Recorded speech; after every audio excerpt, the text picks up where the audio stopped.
صلى الله على محمد صلى الله عليه وسلم. اللهم صل على محمد النبي الأمي وعلى آله وسلم تسليما. اعوذ باللہ من الشیطان الرجیم، بسم اللہ الرحمن الرحیم۔ آج جو حدیث مبارکہ ہمارے زیر مطالعہ ہے اس کا متن اور ترجمہ اس طرح سے ہے۔ حدثنا عبید اللہ بن موسیٰ قال اخبرنا حنظلہ بن ابی سفیان عن اکرمہ بن خالد عن ابن عمر رضی اللہ عنہما قال قال رسول اللہ صلی اللہ علیہ وسلم بني الإسلام على 5 شهادة أن لا إله إلا الله وأن محمد رسول الله وإقام الصلاة وإيتاء الزكاة والحج وصوم رمضان۔ ہم سے بیان کیا عبید اللہ بن موسیٰ نے، کہا ہم کو خبر دی حنظلہ بن ابی سفیان نے، انہوں نے سنا اکرمہ بن خالد سے، انہوں نے ابن عمر رضی اللہ تعالیٰ عنہ سے کہ حضور صلی اللہ علیہ وسلم نے فرمایا کہ اسلام کی عمارت 5 چیزوں پر اٹھائی گئی ہے۔ گواہی دینا اس بات کی کہ اللہ کے سوا کوئی سچا خدا نہیں اور محمد صلی اللہ علیہ وآلہ وسلم اللہ کے بھیجے ہوئے رسول ہیں، نماز کو ادا کرنا، زکوٰۃ دینا، حج کرنا اور رمضان کے روزے رکھنا۔ یہ حدیث مبارکہ صحیح بخاری اور صحیح مسلم میں موجود ہے۔ اسے متفق علیہ کہتے ہیں، یعنی اس کی صحت پر امام بخاری اور امام مسلم رحمۃ اللہ علیہ دونوں کا اتفاق ہے۔ ایسی حدیث جس پر امام بخاری اور امام مسلم دونوں متفق ہو جائیں تو وہ روایت اور سند کے اعتبار سے قرآن کریم کے بہت قریب پہنچ جاتی ہے، گویا کہ وہ قرآن کی طرح جو ہے وہ پختہ بات ہے کہ جس پر ہم اتنا ہی یقین کر سکتے ہیں جتنا قرآنی آیات پر کرتے ہیں۔ اس حدیث مبارکہ میں جو حضور صلی اللہ علیہ وآلہ وسلم نے فرما دیا کہ اسلام کی عمارت جو ہے وہ 5 چیزوں پر ہے، ایک کلمہ طیبہ، پھر نماز، روزہ، حج اور زکوٰۃ۔ ابتدا میں ہی حضور صلی اللہ علیہ وسلم نے جو بات واضح فرمائی وہ یہ کہ اسلام کی جو عمارت ہے اس کی بنیاد 5 چیزوں پر ہے۔ یہ بات واضح کرتی ہے کہ ارکان اسلام جو ہیں وہ عمارت نہیں ہیں بلکہ عمارت کی بنیاد ہیں۔ گویا کہ بنیاد اور چیز ہوتی ہے اور عمارت اور چیز۔ اگر ہم ارکان اسلام ہی کو مکمل اسلام سمجھ لیں تو یہ ایک غلطی ہوگی۔ انہیں ارکان اسلام کہا جاتا ہے اور ارکان اسلام کی حیثیت حضور صلی اللہ علیہ وسلم نے واضح فرما دی کہ یہ وہ ارکان ہیں کہ جس کے اوپر پوری اسلام کی عمارت جو ہے وہ قائم ہوتی ہے۔ عمارت جو ہے وہ اس سے مختلف ہے۔ ایک اور حدیث مبارکہ جو کہ صحیح بخاری اور صحیح مسلم دونوں میں موجود ہے، حضور صلی اللہ علیہ وسلم نے فرمایا وَأَنَّ ذِرْوَةَ السَّنَامِ مِنْهُ الْجِهَادُ فِي سَبِيلِ اللَّهِ، یقیناً دین کے اونچے عملوں میں سب سے چوٹی کا عمل جہاد فی سبیل اللہ ہے۔ گویا کہ جو دین اسلام کی عمارت ہے اس کا ایک عمل جو ہے وہ جہاد فی سبیل اللہ ہے، جو کہ چوٹی کا عمل جسے حضور صلی اللہ علیہ وسلم نے قرار دیا۔ اور جہاد کو بھی جب ہم قتال ہی پر اکتفا کرتے ہیں تو یہاں پر بھی غلطی ہے کہ قتال جہاد کی ایک اعلیٰ قسم ہے، لیکن جہاد جو ہے وہ اس کے علاوہ بھی فقہ کرام نے، ائمہ کرام نے جہاد کی 3 قسمیں مزید بھی بیان فرمائی ہیں۔ سب سے پہلی قسم یہ ہے کہ ہم اپنے نفس کے خلاف جہاد کریں، نفس امارہ جو ہمیں برائی پر ابھارتا ہے۔ دوسرا یہ کہ ہم جو شیطان کے حیلے ہیں، شیطان کی جو چالیں ہیں اس کے خلاف جو ہے وہ کوشش کریں۔ اور تیسرا یہ کہ معاشرے کے اندر جو برائی موجود ہے اس برائی کو ختم کرنے کے لیے کوشش کریں، یہ بھی جہاد ہے۔ اور اس حدیث مبارکہ کے شروع میں یہ بات واضح کر دی گئی ہے کہ جو شخص اسلام میں دائرہ اسلام میں داخل ہونا چاہے گا اس کے لیے پہلا رکن جو ہے وہ کلمہ شہادت ہے. کلمہ شہادت ادا کرے گا تو اسلام میں داخل ہو جائے گا، اور باقی ارکان جو ہیں وہ چاروں، نماز، زکوٰۃ، روزہ اور حج جو ہیں وہ بھی چوٹی کے اعمال ہیں. ان پر عمل نہ کرنے کی بنیاد پر جو ہے وہ شخص کافر قرار نہیں دیا جائے گا. یعنی یہ بات جو ہے وہ ہمیں سمجھا دی گئی کہ دائرہ اسلام میں داخل ہونے کے لیے کلمہ طیبہ لازمی ہے. اگر کوئی شخص کلمہ طیبہ پڑھ لیتا ہے، کلمہ شہادت پڑھ لیتا ہے، گویا کہ وہ دائرہ اسلام میں داخل ہو گیا. باقی چاروں ارکان کا اگر وہ انکار کر دیتا ہے یا چاروں میں سے کسی ایک رکن کا انکار کر دیتا ہے تو وہ کافر ہوگا. لیکن اگر وہ چاروں ارکان کا اور یا چاروں میں سے کسی ایک کا انکار نہیں کرتا لیکن عمل میں کوتاہی کرتا ہے تو وہ کافر نہیں ہوگا اور نہ ہی وہ مرتد ہوگا، بلکہ وہ فاسق ہوگا، یعنی گناہگار کہلائے گا. اسی لیے ائمہ کرام نے یہ بات فرمائی ہے کہ اگر کوئی شخص جو ہے ان ارکان اسلام میں سے کوئی رکن چھوڑ دیتا ہے یا چاروں ارکان چھوڑ دیتا ہے تو اس کو سزا دی جائے گی، جسمانی سزا دی جائے گی. یہاں تک کہ امام ابو حنیفہ رحمۃ اللہ علیہ نے فرمایا کہ اگر کوئی شخص نماز نہیں پڑھتا تو اسے جسمانی سزا دی جائے گی، اسے قید کیا جائے گا یہاں تک کہ وہ توبہ کر لے اور نماز پڑھنا شروع کر دے. تمام ارکان اسلام سے متعلق یہ اتفاق ہے کہ اگر کوئی شخص اپنی کمزوری اور کوتاہی کی وجہ سے انہیں ترک کرتا ہے تو وہ نہ کافر ہوگا نہ مرتد ہوگا. البتہ وہ اگر ان کا انکار کر دیتا ہے تو پھر وہ دائرہ اسلام سے خارج ہو جاتا ہے. اسی لیے حضرت ابوبکر صدیق رضی اللہ تعالیٰ عنہ نے، جنہوں نے زکوٰۃ دینے سے انکار کیا تھا، ان قبائل کے خلاف آپ نے جنگ کی.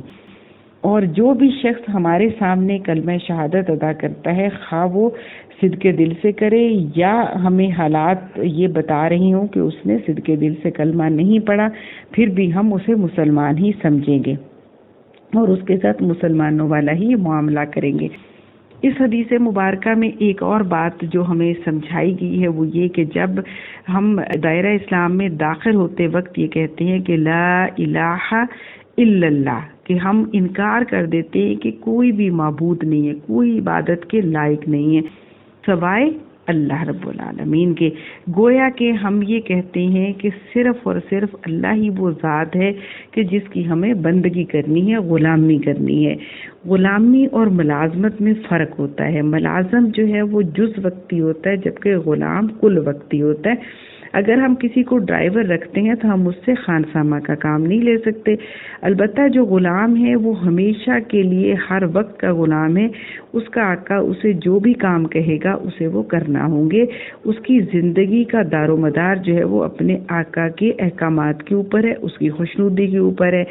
اور پھر غلامی اور اللہ کی عبادت میں ایک بنیادی فرق ہے. وہ بنیادی فرق کیا ہے کہ غلامی جو ہے وہ مجبوری میں کی جاتی ہے، لیکن اللہ کی عبادت مجبوری میں نہیں بلکہ محبت الہی میں کی جاتی ہے کہ اللہ کی محبت سے سرشار ہو کر بندہ عبادت کرتا ہے. جب وہ خوشی اور رضا کے ساتھ عبادت کرتا ہے تو رب اسے خوش ہوتا ہے اور اپنے بندے کو بہت زیادہ نوازتا ہے. اور باقی جو چاروں ارکان ہیں دراصل اسی بندگی، اللہ کی اسی بندگی کی عادت کو بڑھانے اور اسے بہتر کرنے کی تربیت کا انتظام کرتے ہیں. جیسے اقامت صلاۃ ہے، نماز قائم کرنا ہے. دراصل جب بندہ نماز ادا کرتا ہے تو گویا کہ وہ دن میں 5 وقت اللہ کے سامنے اظہار کرتا ہے اپنی بندگی کا. پھر ہر رکعت میں وہ سورہ فاتحہ بھی پڑھتا ہے اور سورہ فاتحہ میں ایاک نعبد و ایاک نستعین کا جو ہے وہ اعتراف کرتا ہے. گویا کہ اس کا معنی جو ہے وہ یہ ہے کہ اللہ ہم تیری ہی بندگی کرتے ہیں، تجھی سے مدد مانگتے ہیں. دراصل بندے کا اللہ کے ساتھ جو ہے وہ 2 تعلق ہیں. ایک تعلق بندگی کا ہے تو دوسرا تعلق استعانت کا ہے. گویا کہ ہم بندگی بھی اللہ کی کرتے ہیں اور مدد بھی اللہ سے مانگتے ہیں. یہ دونوں وہ چیزیں ہیں جو انسان کی پوری زندگی پر محیط ہو جاتی ہیں. جب یہ دونوں رشتے بندہ اپنے رب کے ساتھ استوار کر لیتا ہے تو پھر وہ اپنے اللہ سے بھاگ کر کہیں نہیں جاتا اور کسی بھی وقت اللہ کو فراموش نہیں کرتا، اور پھر اس کا رب بھی اسے کسی وقت فراموش نہیں کرتا، اس کی تمام ضروریات کا کفیل ہو جاتا ہے. اسی طرح پھر ہمیں رمضان المبارک کے روزے رکھنے کا حکم دیا گیا. اس کی بھی وجہ یہ ہے کہ انسان جو ہے وہ اس کے اندر دو طرح کے اس کے معاملات ہیں. ایک تو اس کا نفس جو ہے وہ حیوانی ہے، دوسرا اس کا نفس جو ہے اس میں روحانیت ہے. اب حیوانی ضروریات جیسے خوراک ہے یا جنسی جذبہ ہے، اگر انسان کھائے پیے گا نہیں تو مر جائے گا. اسی طرح انسانی نسل کی بقا کے لیے بھی شادی بیاہ بہت ضروری ہے، ورنہ نسل ختم ہو جائے گی. یہ دونوں حیوانی انسان کے داعیے ہیں کہ اگر انسان ان کو قابو نہیں کر لیتا تو گویا کہ وہ انسان نہیں بلکہ حیوان ہو جاتا ہے. اور دوسری طرف اللہ نے بندے کے دل کے اندر ایک جذبہ جو ہے وہ روحانیت کا رکھا ہے، اور جب وہ نیکی کرتا ہے تو اسے خوشی ہوتی ہے، نفس مطمئنہ، اور جب وہ برائی کرتا ہے تو اسے نفس لوامہ ملامت کرتا ہے. اس لیے اللہ تعالیٰ نے رمضان المبارک کے روزے رکھنے اور اس کے علاوہ بھی نفلی روزے رکھنے کی تلقین فرمائی کہ بندہ روزے کے ذریعے اپنے حیوانی جذبات کو قابو میں رکھتا ہے اور روحانیت کو پروان چڑھاتا ہے. روزے کا مقصد بھی یہ بتایا گیا کہ لعلکم تتقون، کہ تم پر روزے فرض کیے گئے تاکہ تم پرہیزگار ہو جاؤ. اور پرہیزگاری کا مقصد یہی ہے کہ بندے کا اپنے نفس کے اوپر اتنا قابو ہو جائے کہ جس کام سے رکنے کا اس کا رب حکم دے رک جائے، اور جس کام کو کرنے کا اس کا رب حکم دے وہ کام کرنا شروع ہو جائے. اسی طرح پھر زکوٰۃ کا حکم دیا گیا، کیونکہ انسان جو ہے وہ مال سے بھی بہت زیادہ محبت کرتا ہے. اللہ تعالیٰ نے خود فرمایا وَإِنَّهُ لِحُبِّ الْخَيْرِ لَشَدِيدٌ، کہ انسان جو ہے وہ مال کی محبت میں بہت سخت ہے. اس میں بھی حقیقت ہے کہ دنیا کی زندگی بسر کرنے کے لیے مال کی ضرورت ہے، مال کے بغیر انسان کی زندگی مشکل ہو جاتی ہے. لیکن اس کا مطلب یہ نہیں کہ انسان دولت پرست ہو جائے، مال کا پجاری ہو جائے اور مال کی محبت میں اندھا ہو جائے، حلال اور حرام کی پرواہ ہی نہ کرے، صبح و شام مال کی جمع کرنے کی فکر میں لگا رہے اور اپنے خدا کو بھول جائے، اپنے فرائض کو بھول جائے اور ساری اپنی ذمہ داریوں کو بھول جائے. اللہ تعالیٰ نے حکم دیا کہ وہ اپنے مال میں سے زکوٰۃ ادا کرے. حضور صلی اللہ علیہ وسلم نے فرمایا کہ اپنے مال میں سے زکوٰۃ ادا کرے، بلکہ اس سے بڑھ کر یہ کہ فرض زکوٰۃ کے علاوہ جو صدقات نافلہ ہیں ان کی بھی تلقین کی گئی. حضور صلی اللہ علیہ وسلم نے فرمایا ہے، یہ ترمذی کی حدیث ہے کہ ان فی المال لحق سوا الزکوٰۃ، کہ تمہارے مال میں غریبوں کے لیے زکوٰۃ کے علاوہ بھی حق ہے. اس کا مطلب یہ ہے کہ جو فرض زکوٰۃ کے علاوہ بھی صدقات دیے جائیں، اور صدقات اور خیرات اور زکوٰۃ دینے سے دل کے اندر سے مال کی محبت کم ہوتی ہے اور اللہ کی محبت بڑھتی ہے. کیونکہ دو محبتیں، اللہ کی محبت اور دنیا کی محبت، مال کی محبت اکٹھی نہیں ہو سکتی.